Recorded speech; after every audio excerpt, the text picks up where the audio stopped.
ఓం నమో భగవతే శ్రీరమణాయ. అందరికీ నమస్కారం అండి.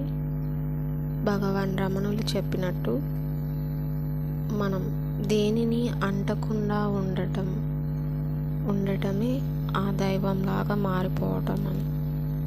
అలా ఉండగలమా లేదా అని మనకు అనిపిస్తూ ఉంటుంది. మామూలుగా మనం ఈ ఆధ్యాత్మికంలో వచ్చినప్పుడు గురువులు చెప్పిన విధంగా మనం అలా తయారవుతామా లేదా అని. కానీ సాధన చేయగా అనగా విన్నది మరీ శ్రవణం చేయగా చూసినది అనగా గురువులు చెప్పింది చేసి చూపిస్తున్నారు అనేది మనం స్ఫురణకు తెచ్చుకుని, అంటే గుర్తుకు తెచ్చుకుని మరలా దాన్నే మన మనసులో నిధిధ్యాసనం చేయటం అంటారు కదా గురువులు.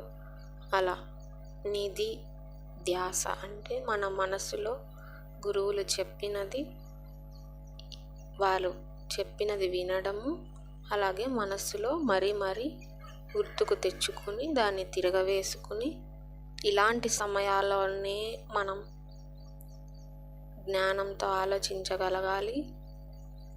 ఇటువంటి కష్ట సమయాల్లోనే దాన్ని నిధిధ్యాసనంలో తిరగవేసుకొని ఆయా సమయాలలో ఎలా చేయాలి అని మనం దాన్ని దాటగలిగితే గురువులు చెప్పినది మనం చేయగలుగుతున్నాము అని మనకు అర్థమవుతుంది.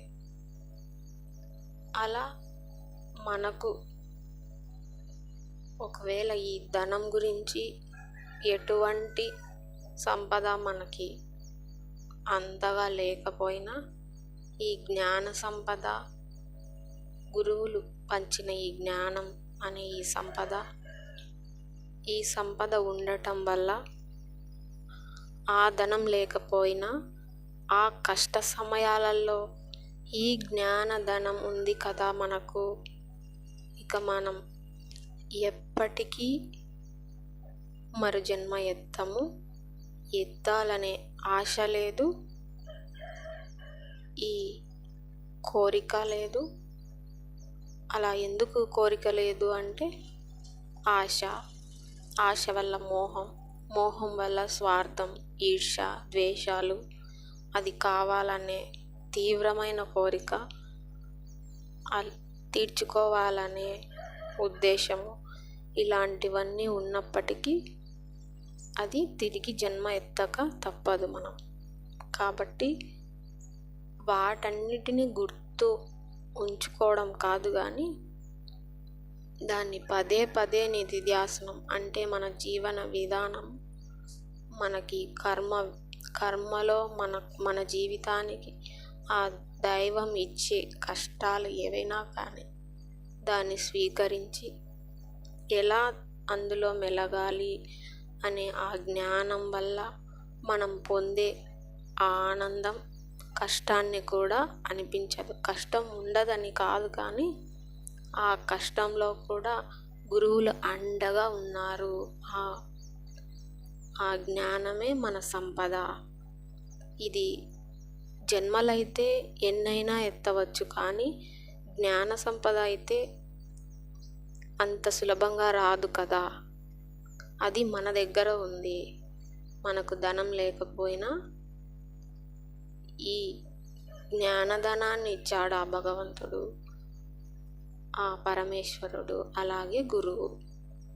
ఇలా ఈ మోటివేషన్ని మనం చెప్పుకుంటూ ఉంటే, అలా మనం ఆ జ్ఞానంతో ఉంటే మన ఆనందానికి ఆ కష్టాలన్నీ తగ్గిపోతాయన్నమాట. శారీరకంగా కాదండి, మానసికంగా ఉల్లాసంగా ఉంటుంది. అది నమ్మగలిగితేనే.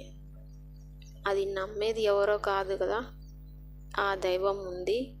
ఆ దైవం ఈ భూమిపైన కర్మ, ధర్మము ఇలా ఇమిడ్చి ఉన్నాడు. అలాగే ఈ గుణాలన్నీ మన శరీరాలలో అయితే నింపేసి ఉన్నాడు. ఇందున నీవు ఎలా మెలగాలి, నీవు ఎలా మెలిగితే నా పాదాలకు చేరుతావు అనగా గురువుల పాదాలకి దైవంలోకి చేరడం అన్నమాట. ఇందున నువ్వు ఎలా మెలిగి నువ్వు ఈ విముక్తిని పొందగలుగుతావో అదే అన్నమాట మనకి భూమిపైన ఉన్న టాస్క్. దాన్ని ఈ కష్టాలతో ఉన్నప్పటికీ గురువులు చెప్పిన మార్గం, ఆది శంకరాచార్యులు కానీ, భగవాన్ రమణులు కానీ, ఇతర గురువులు ఎవరైనా కానీ, సత్తును బోధించే ఏ గురువైనా ఆ సద్మార్గాన్ని మనం తీసుకుని ఆ మార్గాన్ని, వారి స్మరణని, వారు ఎలా ఈ కష్టాలని దాటమని బోధించారో దాన్ని మనం పాటించి ఆ కష్టాలనేవి తొలగించుకోవాలని నేను కోరుకుంటున్నాను. ఓం నమో భగవతే శ్రీ రమణాయ.